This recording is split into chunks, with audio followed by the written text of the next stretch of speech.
prvo in prioritetno nalogo si želim najprej odpreti vrata občine na široko kot županja. In sicer tako, da si bom enkrat na teden umislila ure z občani in da si bom enkrat na 2 meseca umislila obiske krajevnih skupnosti, poslušala krajane, njihove težave in jim pač prisluhnila. Kot druga stvar, ki si jo dejansko želim v tem svojem mandatu, če ga bom seveda dosegla, je ta, da se doseže popolna transparentnost občinskega proračuna.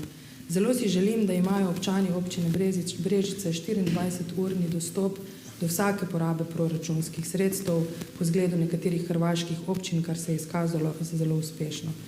Kot tretje pa seveda prvi in glavni projekt na področju gospodarstva, ustanovitev posebne strateške skupine v okviru občinske uprave, ki se bo strateško ukvarjala z iskanjem gospodarskih subjektov in novega kapitala, ki bo privabil nove pravne osebe na področju občine Brežice.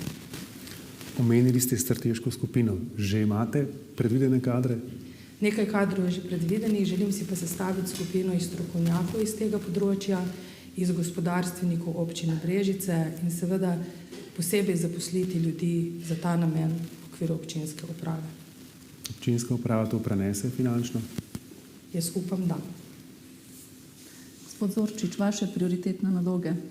Absolutno razvoj gospodarstva. Brežice kot občina so na tem področju podkapacitirane. Imamo 3 industrijsko-poslovne cone v Brezini, v Dobovi, v Slovenski vasi, katerih kapacitete pa so praktično zapolnjene oziroma so odvisne bolj ali manj od posameznih lastnikov zemljišč ali bodo prodane zainteresiranemu investitorju. Brežice kot občina so pravzaprav občina z velikim razvojnim potencialom, ki pa ni izkoriščen.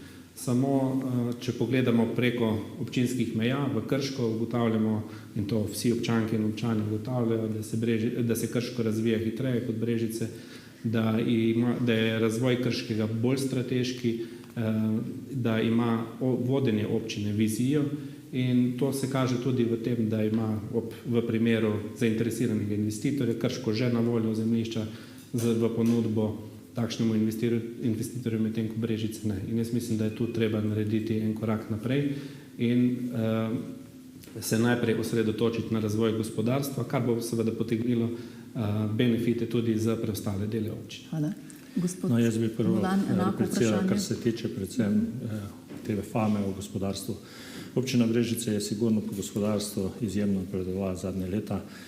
Prav danes sem pogledal statistiko, pa marsikdo ne ve, da imamo v občini Brežice okoli 1100 SP-jev, okoli 700 DOO-jev, 6 delniških društv, pa okoli 300 društv, kar pomeni, da imamo približno okoli 300 dejavnikov.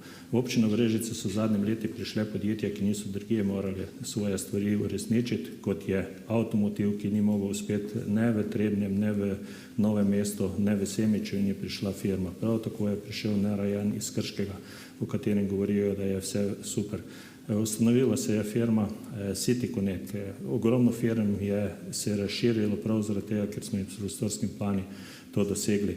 Pred leti, ko smo mi bili med prvimi, ki smo industrijsko cono opremili z evropskim sredstvom, so mi očitali, zakaj to delamo, zato češ, da nimamo investitorjev. Danes so te cone polne in jih širimo. In moram reči, da gospod Zorčič verjetno je pozabil, da smo v proračuni že sprejeli širitev tudi Dobovske cone, Slovenske vasi, nakupili smo zemljišče, pripravljeno UPPN, kar pomeni seveda, da na gospodarskem področju lahko smo svetel primer.